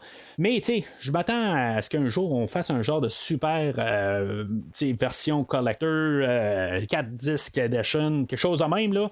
Sur le film de 86, mais en tout cas, ça avait pas de l'air à venir, puis on commence à finir pas mal l'ère du Blu-ray. On tombe dans l'ère du 4K, puis on semble être un peu en train de importer là, le Blu-ray. Tout simplement, on n'a pas de l'air à vraiment faire beaucoup là, de nouvelles versions de films. On en fait quelques-uns, mais pour la générale, on l'a pas mal tout fait ça là, dans les dernières années, là, dans les 10 dernières années, où on a fait là, des versions collector ou quelque chose de même là, de films. Fait que je m'attends plus à ça vraiment. Là. C'est pour ça que j'ai commencé à regarder un peu partout là, mondial, puis trouver une version danoise du film. Mais c'est ça. Fait que le film de 86, c'est un classique qui a été malheureusement mal compris au temps, puis dans le temps, puis à l'époque plutôt. Puis je trouve que c'est un film qui est très solide. Honnêtement, c'est un de mes films d'horreur que j'aime le plus. C'est-tu un film d'horreur? C'est-tu un film d'action? C'est quoi exactement qu'on cote ce film-là? C'est pas très très clair. Il y a un peu des aspects de tous les genres. Bon, ok, il n'y a pas vraiment de comédie. Il y a des moments un petit peu plus légers, un petit peu plus humoristiques, mais c'est pas une comédie, on s'entend. Mais tu sais, c'est ça. Tu sais, le classer dans quoi? C'est pas. C'est comme ambigu, à quelque part. Moi, je le classerais plus là, dans thriller horreur, mais tu sais, si dans action, ça peut quasiment rentrer. Là. Ça remonte à 10 ans environ. J'avais trouvé un travail. Et pour la première fois, je devais traverser tout le pays. Il fallait que je ramène une voiture à San Diego. Et quand je suis arrivé dans la région, j'ai pris un autostoppeur avec moi. C'était un fou, un psychopathe. Tout le monde a dit que j'étais le tueur. Tout le monde m'accusait, moi. Qu'est-ce que ça veut dire alors? Ce sera le même cinglé? Non, il lui ressemble pas. Mais c'est lui, Maggie. Je le sais, moi. Alors, en 2003, on a eu le droit à avoir une suite où ce qu'on a ramené l'acteur Thomas C. Howell pour faire pour continuer son personnage là, qui était apporté là, du film de 1986. Ça, c'est 4 ans avant le remake, là, dans le fond, où ce qu'on va avoir apporté là, encore, au lieu d'avoir juste Jim Halsey, on va avoir un couple dans cette version-là. Vite de même, on va peut-être penser que Jim Halsey va rester le personnage principal, mais ça va avoir été légué à sa copine, dans le fond, Maggie, que elle, dans le fond, c'est sa blonde, mais Jim Halsey, lui, a évolué à être rendu policier. Le film va commencer que il est à la rescousse, là, dans le fond, d'un enfant qui a été kidnappé. Mais tu sais, il se posera pas trop de questions. Aussitôt qu'il va avoir le moment, dans le fond, il va descendre l'agresseur. Pas que c'est une mauvaise affaire, tu sais, c'est le côté. Je comprends pourquoi il l'a fait, mais tu sais, il se pourrait peut-être être un petit peu au-dessus de ça, puis que, tu sais, dans le fond, il a juste descendu pour à peu près aucune raison. Pas mal les retombées, dans le fond, là, de 1986, mais savoir comment que, tu sais, il a réussi à être policier autant d'années avec ce problème-là, ben, tu sais, c'est à se poser un peu des questions, comment il a réussi à faire son cheminement. Dans ce film-là, c'est là où on peut se rendre compte vraiment là, que Jim Halsey ou Thomas C. Howell, c'est pas un grand acteur quelque part. Si dans le premier film, ça dérangeait pas, puis ça l'ajoutait justement à la frénésie du premier film. Dans sa suite, dans le fond, on peut se rendre compte que il y a toujours quelque chose qui est off.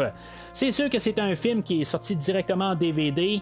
La production est quand même encore un cran plus bas. Il a peut-être coûté 8 millions, mais en dollars 2003. Fait que c'est pas grand chose. Dans le fond, c'est peut-être la moitié là, du prix là, qu'il a coûté le film original.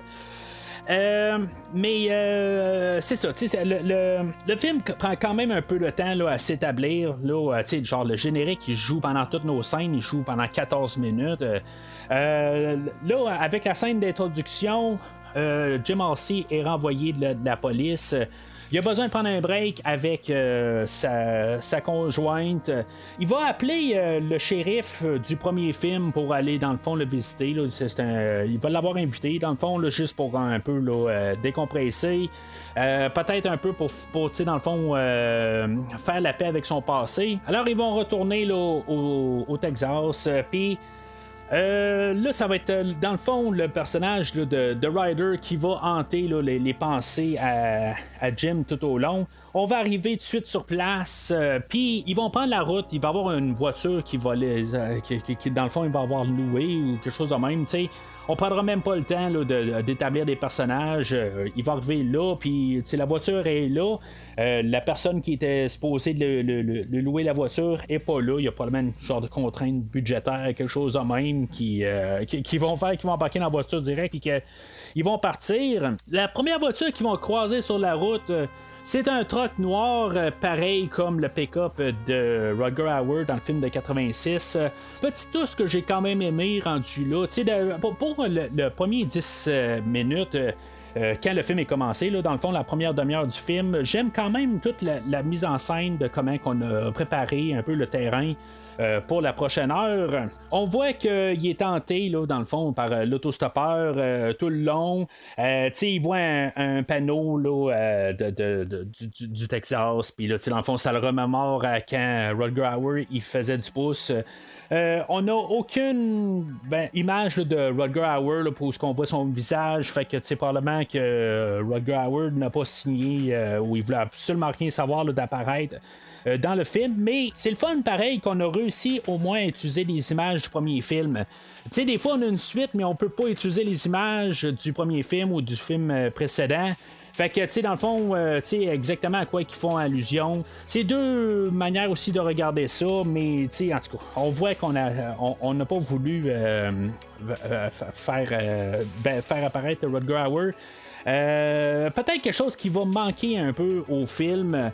Je vais revenir à ça tantôt, mais ça aurait peut-être un peu rajouté quelque chose là, de voir un peu le visage là, de Rutger Hauer à certains endroits. Prendre juste des plans là, juste pour un peu jouer dans la tête. Puis tu sais, comme pour quasiment la recréer comme personnage dans le film, dans le deuxième film. On va avoir remplacé l'autostoppeur par un autre autostoppeur, bien sûr, qui va être joué par Jake Busey. Le fils là, de Gary Busey. Jake Busey, vous l'avez peut-être vu dans Starship Troopers, vous l'avez peut-être vu, j'en ai parlé là, il y a quelques mois que j'ai parlé là, du dernier film de Predator, pas Prey qui va sortir là, dans quelques semaines, mais dans le film là, de 2018. En tout cas, il y avait un petit rôle là-dedans, mais c'est ça, tu sais, j'ai pas trop de mal avec Jake Busey, mais c'est comme un peu, lui, il est un petit peu plus excessif, il est un petit peu plus extraverti, tu sais, c'est peut-être on a poussé comme la version de Rutger Hauer, mais on l'a craqué à 100.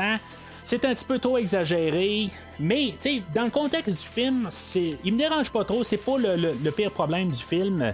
Il y a plusieurs autres choses là, qui marchent pas à quelque part. Je pense que tu sais, il y a bien d'autres choses qu'on aurait pu faire dans le film. Là, ça devient un petit peu la même affaire que le premier film. C'est sûr que c'est The Hitcher 2. C'est pas mal ça, mais je vais revenir avec qu'est-ce qu'on aurait dû faire peut-être là, avec le film. Là. Je vais continuer à parler un peu du film. On va se ramasser à la ferme du shérif du premier film pour se rendre compte qu'ils ont été tués. Dans le fond, on sait que le Hitcher, une fois qu'il l'avait ramassé dans leur voiture au début, on sait pas si c'était un maniaque ou pas, c'était juste dans la tête à Jim Halsey, mais finalement lui il va l'avoir sorti de sa voiture aussitôt qu'il y a eu le moment de propice à quelque part. Il va avoir créé comme un genre d'accident, mais dans le fond en arrêtant la voiture, il va le pointer au fusil, il va dire tu sors de ma voiture, mais dans le fond son instinct était correct. Dans le fond c'est vraiment un autre fou allié là, puis dans le fond ils ont réussi à le mettre en dehors de la voiture puis de sauver de lui, mais lui il s'appelle Jack dans le fond là, c'est le nom qu'on a. Est-ce que c'est ça ou pas? Je vais l'appeler Junior, ça va peut-être être plus facile dans le fond, Ryder Junior, mais tu sais, on essaie de nous marteler dans le fond que c'est comme un peu le successeur, c'est peut-être John Ryder, comme son esprit maléfique quelque part qui a été transféré. Il n'y a rien de surnaturel, mais c'est comme comme la spiritualité qui continue là, avec lui, quelque chose de même. C'est ce qui hante le désert de l'ouest du Texas, quelque chose de même là. Mais c'est ça, tu sais, comme par hasard, il avait vu sur le banc arrière que il s'en allait là, à la ferme de Etheridge, là, qui est le shérif. Fait que d'une manière ou d'une autre, il a réussi à comme passer par-dessus eux autres. Tu sais, il a passé, il a été plus vite. C'est comme pas très très clair comment il a réussi à faire ça, mais il a réussi à aller plus vite qu'eux autres. Là-dedans, on avait eu notre couple qui avait été intercepté là, par la police, puis Jack avait réussi à tuer le policier, puis tout ça. Puis dans le fond, ça les met tout un peu plus là, de pression, puis tout un peu là, de côté là, de rapide là, d'aller se rendre à la ferme. Puis là, on a Jack, lui, il réussit à appeler la police, puis il dit, il va appeler directement, puis essayer là, de lui passer le blâme sur eux autres.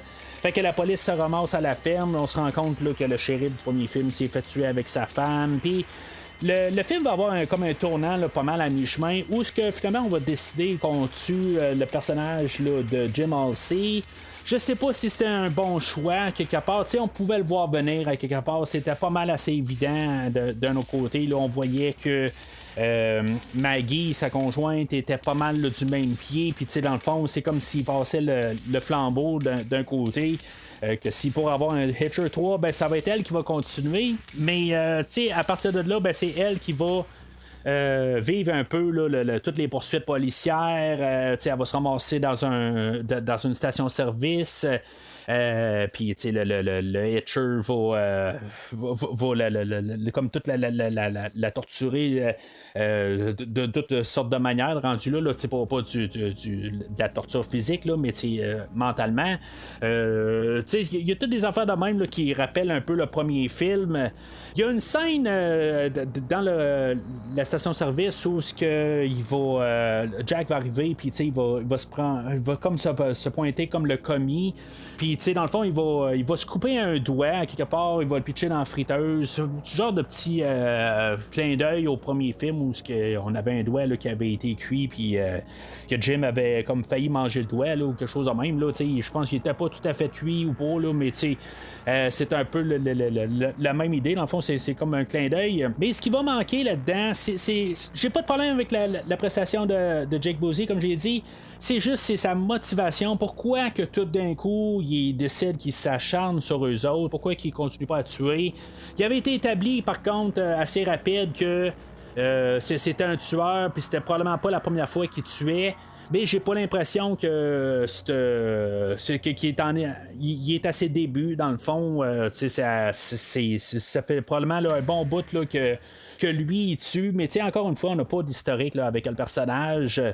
Mais c'est ça, fait que on continue avec ça. Éventuellement ils se font arrêter, puis même Jack il se fait arrêter, mais il va dire hey, elle m'a coupé un doigt, elle est vraiment folle, tout ça. Fait que elle va se faire arrêter, mais rendu là, Jack va réussir à la sortir. Dans le fond, il va prendre une grue pour faire pour arrêter l'autobus, puis dans le fond il va la laisser se sauver, puis elle va prendre un avion. Le problème, c'est que c'est bon, ça ligne pour une fin en avion versus un 18 roues, sauf que la fin du film est tombée malheureusement pendant les attentats du 11 septembre 2001.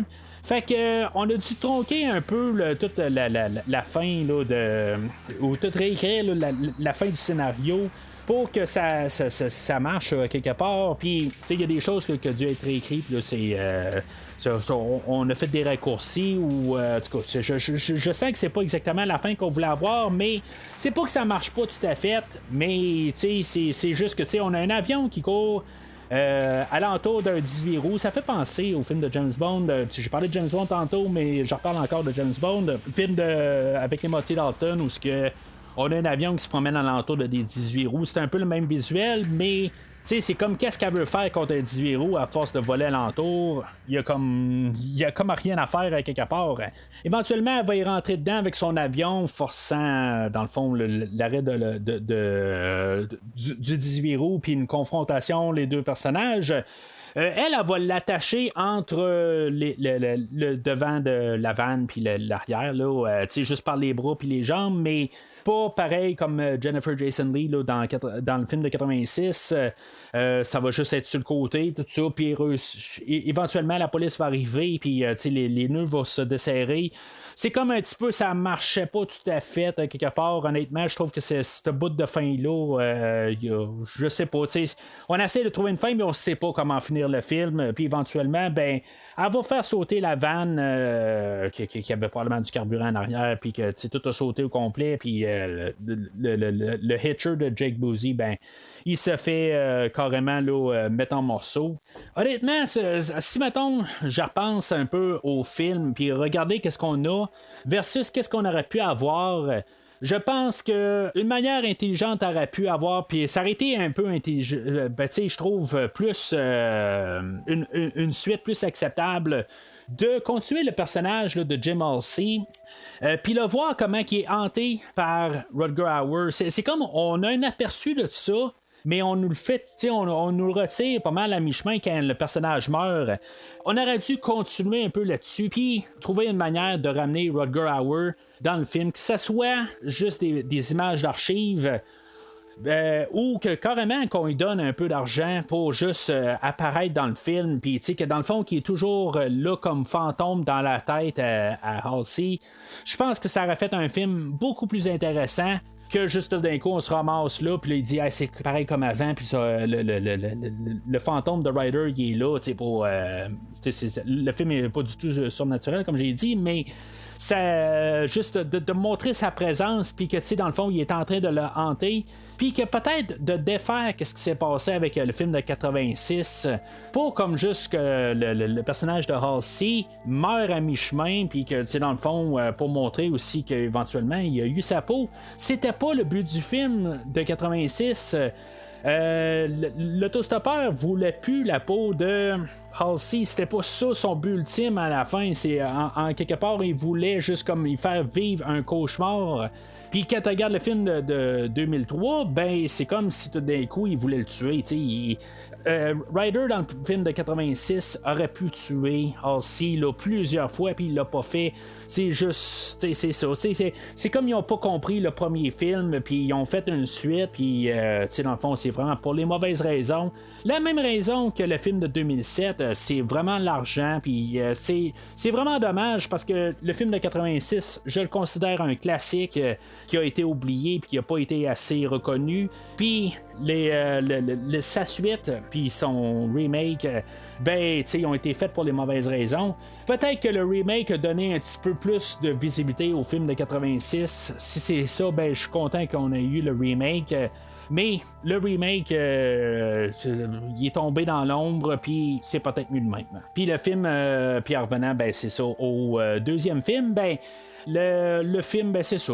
Honnêtement, là, c'est un rouge. C'est malheureux à quelque part. Il y a des éléments qui sont quand même peut-être pas pires, mais c'est le réalisateur, là, Louis Morneau, à quelque part, que il n'y avait pas de vision. C'était juste vraiment fait pour être un film sur DVD. Puis c'est comme si on dit fais juste un film pour qu'on fasse un film avec la banderole Hitcher, puis dans le fond, peu importe qu'est-ce qui se passe, on doit juste essayer de sauver sur les coups. Ça sent ça à plein nez. Il n'y a pas de vision, il n'y a rien, puis c'est juste vraiment dommage qu'on a essayé de juste continuer l'univers, qu'on aurait pu juste essayer de continuer à jouer là, dans le côté psychologique du personnage de Jim Halsey. Rien contre Carey Wooher plutôt, qui fait le personnage de Maggie, rien contre elle du tout. Elle tient quand même à le film.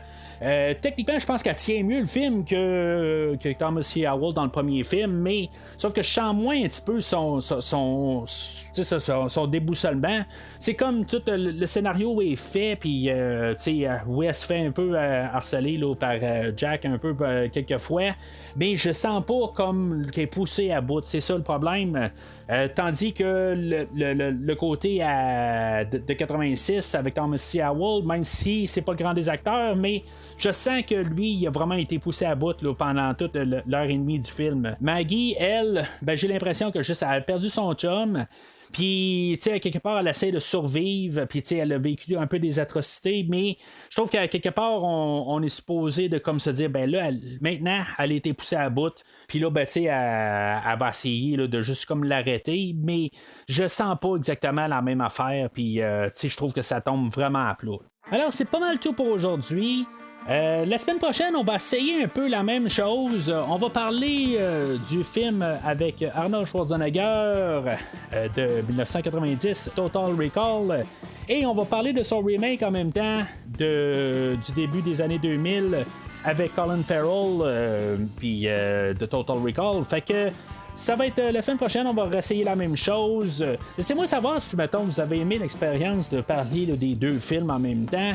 Tu sais, que dans le fond, juste qu'on peut comparer. Ça change un petit peu là, la manière là, de faire le podcast, mais tu sais, c'est ce que j'ai déjà fait, dans le fond, là, de parler d'un film, puis parler là, de ses suites, là, avec SPS, le film de Cyborg de 1989. De Basic Instinct. C'est jusque-là, j'ai juste changé un peu la formule pour parler là, de deux films en même temps. Fait que laissez-moi savoir si, mettons, vous avez apprécié l'expérience. Dans le fond, vous pouvez commenter sur le post sur Facebook et ou Twitter. Puis commenter sur la publication là, du podcast d'aujourd'hui. Laissez vos commentaires aussi sur le film. Est-ce que c'est un film, un classique? Est-ce que je veux dire, je suis en train de vénérer un petit peu trop fort le film d'aujourd'hui? Je suis pas en train de dire que c'est le Chevalier Noir puis que c'est le film à tout casser. Mais je trouve que c'est un film qui est très solide. Je veux juste en mettre peut-être le respécifier. Puis en même temps, ben, si maintenant vous avez vu le fameux film de 1993, Sendero Mortal, film mexicain, qui est supposément un spin-off du film d'aujourd'hui, ben, tu sais, laissez-moi savoir quelque part, je suis intrigué. Puis c'est sûr que ma recherche n'est pas arrêtée pour essayer de trouver ce film-là. Vous connaissez, depuis 4 ans, ben, je suis quand même assez complétiste sur les choses. J'aime bien compléter toute la collection, puis essayer de comprendre là, les films là, dans toute les franchises dans sa totalité. Puis je suis vraiment intrigué là, de trouver ce film-là. Quand même que c'est après le podcast, je pense pas faire un podcast sur le film, mais j'aimerais ça avoir accès puis réussir à le visionner d'une manière, mauvais ou pas. Je suis intrigué là, par le film. Alors, d'ici le prochain épisode, je dois quitter, mais j'ai pas besoin de vous dire une raison. Vous êtes assez intelligent, vous allez pouvoir le deviner. She's a good-looking girl. Thank you. How long you been fucking her? Excuse me? Simple question. How long you been fucking your wife? I don't have one. What's with the wedding ring, man? Hope strangers think I'm trustworthy. Aren't you? No. Merci d'avoir écouté cet épisode de Premier Visionnement. J'espère que vous êtes bien amusés. Hi, kid. Revenez-nous prochainement pour un nouveau podcast sur un nouveau film. Who is he? Morena's prince came up with nothing. N'hésitez pas à commenter l'épisode d'aujourd'hui sur Facebook et Twitter et en même temps, joignez-vous au groupe de discussion sur Facebook. I've been waiting for you. Vous voulez voir le catalogue complet du podcast?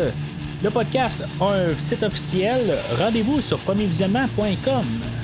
You screw like a little bitch. Vous voulez suivre Premier Visionnement par l'intermédiaire d'une application?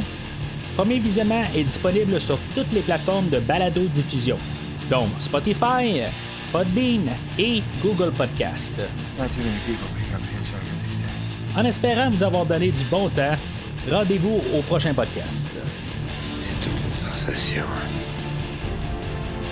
J'ai aucune sensation.